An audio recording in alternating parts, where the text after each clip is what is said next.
Welcome to the Best 5 Minute Wine Podcast with Forrest Kelly. In today's episode, we head to the land of hockey, maple syrup, brutally cold winters, butter tarts, Dunkaroos, of course, Drake, Tim Hortons. It's a beauty way to go. Canada's most visited and largest organic winery, Summerhill Pyramid Winery. Stephen Sipes with a PH, and I'm the proprietor and founder of Summerhill Pyramid Winery in Kelowna, British Columbia. Okay, enough of the kidding around. Let's get down to the wonderful story of Summerhill Pyramid Winery. Stephen, your accomplishments would fill a New York City phone book, but let's start back at the beginning. Where did all of this being in connection with the earth and the land and begin? It goes back to my childhood, really. I love growing things and being in the soil and being outdoors and climbing trees as a little boy. I've always been an outdoor kid. And I got involved in real estate developing in a way that would save the wetlands and the steep slopes, and got very involved in the 60s hippie, if you will. Out there protesting the way people built things. I was one of the founders of why environmental rules are so strict today, why they can't just fill in wetlands and stuff like that. That was my original push in New York, which was a big suburb of Manhattan. I feel like I am part of the earth, and I wanted to get closer, and brought my little family of 4 little boys and my wife, Wendy, at the time, and we came up here and bought a little vineyard in Kelowna and had to take out almost all of the vines. They were grapevines that weren't really good for making wine. They were for table grapes and for hybrid grapes and things like that. And I went to France, bought some clones there that were making the finest sparkling wine in the world, because I got an inspiration here that we had the ideal climate to make sparkling wine. Very exciting.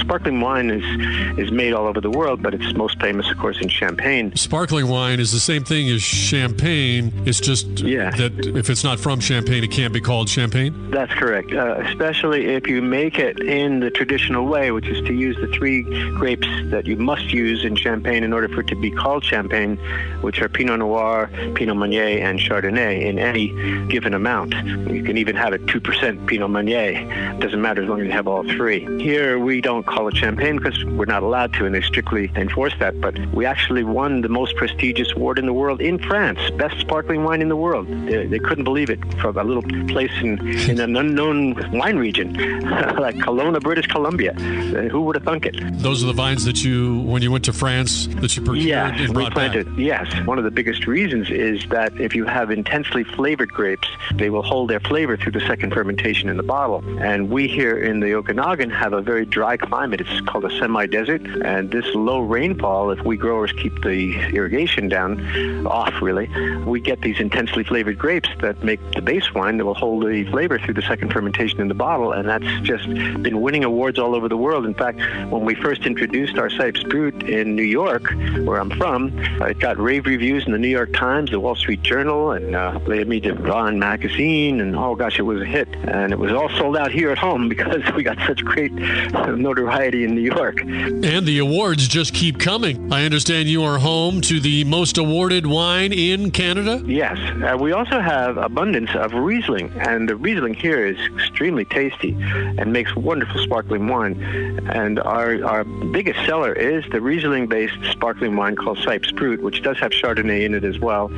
But it's the Riesling that kind of has that high acid, which goes beautifully with almost any food. And it's, people roll their eyes and say it's delicious, and they don't like sparkling wine, but they love Sipes Brut. And it's actually gotten a gold medal every year since 1992, making it the most awarded wine in Canada. In part 2 of our conversation with Stephen Sipes of Summerhill Pyramid Winery, we learn how the pyramid plays a part in the success. Will somebody answer that phone? It's time, boys and girls, for our listener voicemail. Hi, this is Brenda from Montana, and I want to know, so how long does wine last if you, put the cork back in it, stick it in the fridge? How long will it last if you do it that way?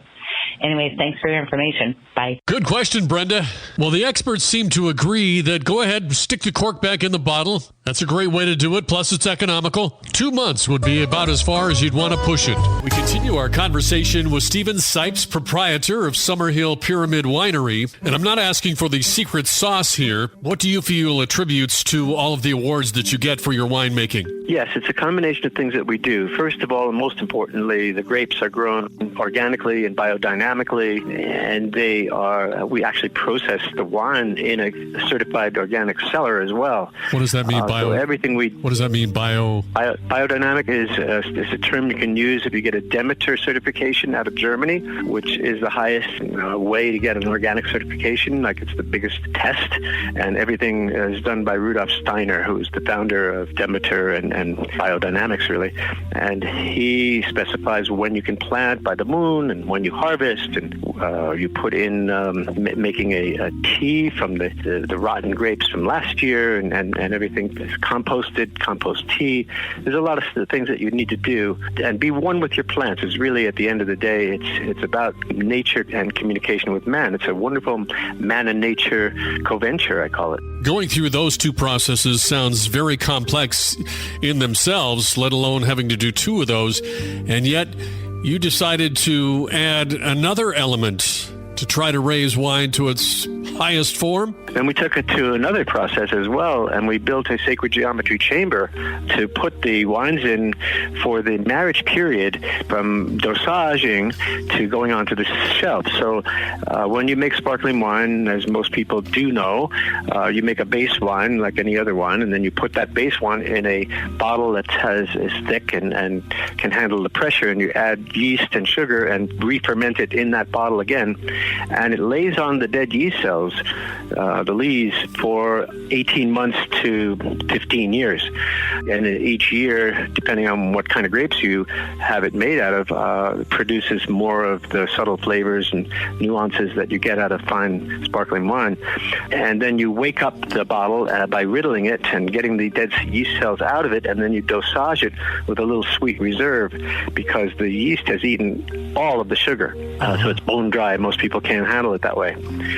And then the dosage period is what we call the marriage period. And in Europe, in Germany, in Spain, and France, many places where they make sparkling wine, they put the bottles in a sacred geometry chamber, which in those areas is almost always a Roman arch cellar. Codenu in Spain has, I think, 30 miles of Roman arch cellars to house their bottles after they've been dosaged. And we built a precision pyramid after the Great Pyramid in Egypt through several trips that I was privileged to make with an Egyptologist named John Anthony West.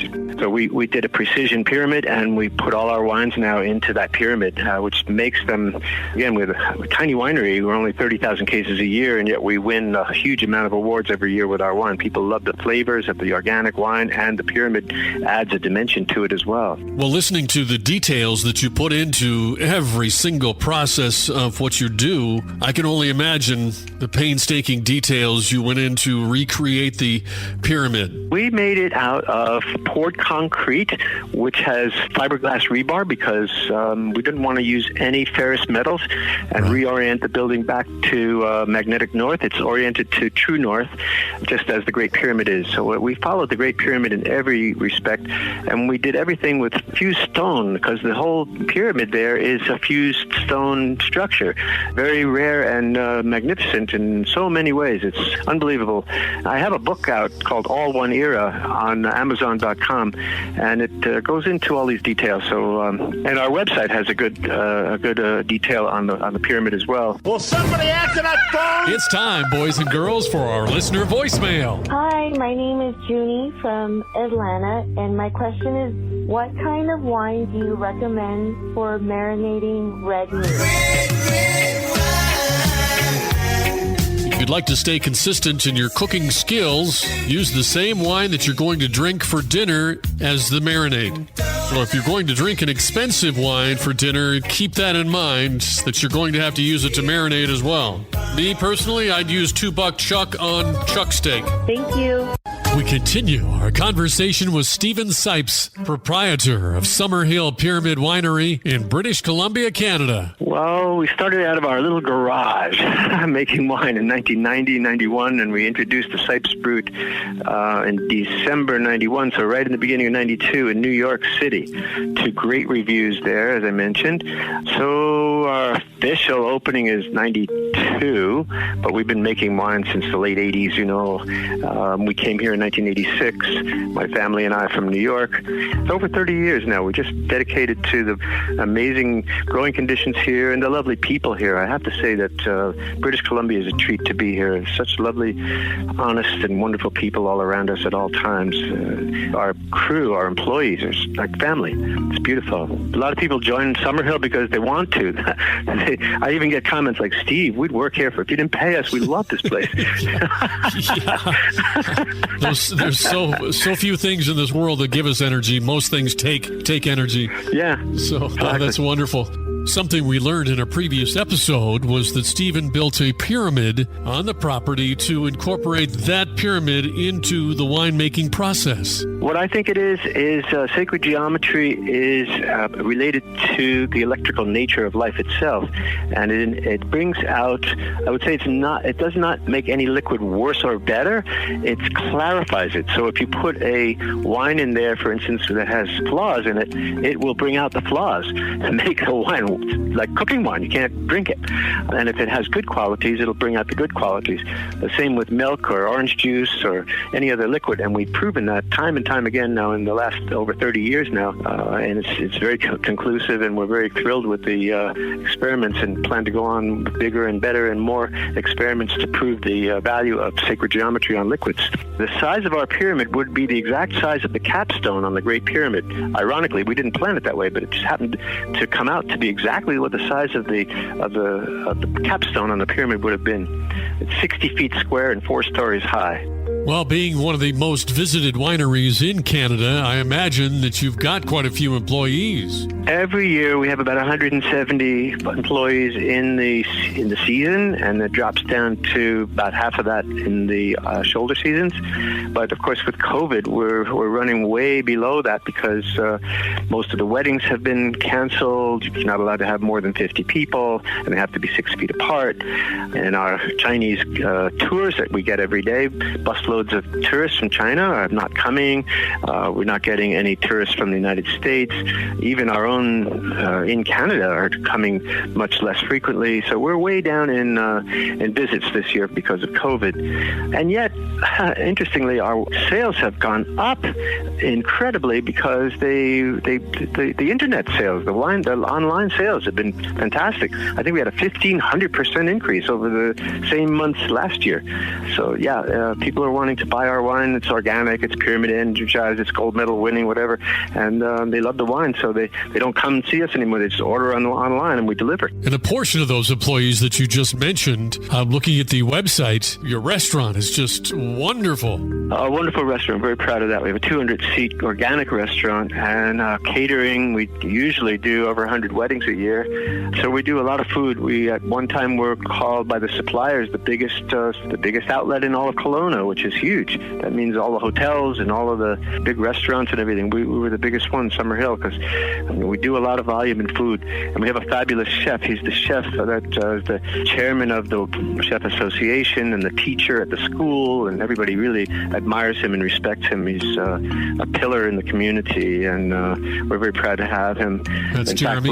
fact, Jeremy. We have an application now into the city and the Agricultural Land Reserve to actually build a world think tank on food production. It's called the Culinary College for Humanity, and it will feature classes and certifications to show the industry and homeowners, of course, how to cook and grow and prepare meals that are organic and local versus chemical and far distance. We conclude our interview with Stephen Sipes, proprietor of Summerhill Pyramid Winery in Kelowna, British Columbia. As we've learned in past episodes from Stephen, it's all about making wine to its purest form, and that includes serving local and organic food in their restaurant. And what exactly does local and organic mean? And why is that so important? It is the largest impact on global warming, is the food production for the 8 billion of us. This business of 30-mile-long nets of death in the oceans and the sprays that come over on the jet streams from Asia to North America, and the amount of carbon footprint to move all these thousands of tons of food everywhere. It's got to stop. It's ruining the earth at an astounding rate. If we just go back to local and organic, we're going to have a much bigger difference in our breathing the air and keeping the planet alive. One of the biggest things that impacted us is the tractor. By going up and down in the fields, all the topsoil disappeared. And now we have to put chemical topsoil in. And these pesticides, already, according to the New York Times, 90% of the insects on the planet are gone, including the bees and the butterflies. And these are our pollinators. I can't understand why people don't realize that every time they buy something that's not organic, they are contributing to pesticides that are killing our insects. And if we don't have our insects, we are in big trouble. In our conversation, Stephen, I can tell that you're very progressive and that you're constantly moving forward and trying to perfect whatever process you're in the middle of. But in the upcoming years, what kind of goals do you have? I would say my goal is to get other wineries to convert to organic and other food producers to convert to organic. And I've started a declaration, which has a website, organicokanagan.com, organicokanagan.com. And you can sign the declaration online. And it's, even if you're from California or Brazil or wherever you're from, it shows that, we are anxious to be a model and make a model of being organic. So that would be my wish, is that our properties, the Summerhill property, is a model to the world of man and nature and the beautiful wines we produce, and also the healthy wines that we produce. I see the correlation in France, the amount of cancer in children, people living near vineyards there, and their population is so much higher than ours. And I have the link on our website. It's pathetic to see all these children with their hair shaved off, and you see the coffins going down into the earth. Children, for what? For chemical wine? It's ridiculous. I can't believe that one child's life to me is worth all the effing wine in the world. The world is the way it is, and I'm sure I can't change it all in one day, but yeah. I'm going to try. Well, that's good, because your trying makes me try, and then collectively we start to make an impact on this whole thing, start to improve the planet for everybody. All right, as we close it out, let's get all of your contact information, Stephen. You can contact me, Steve, I'm the proprietor, at 250-764-8000, extension 199 or 111. Summerhill, that's one word, .bc.ca. I also have organicokanagan.com and alloneera.com. That's my precious one that I'm working on with my book, All One Era, which you can get at Amazon.com at $12.21. Wonderful. Bless your heart. Thank you for all you do. Thank you. Stay well for us. The best 5-minute wine podcast. Don't forget my favorite part. Please like and follow.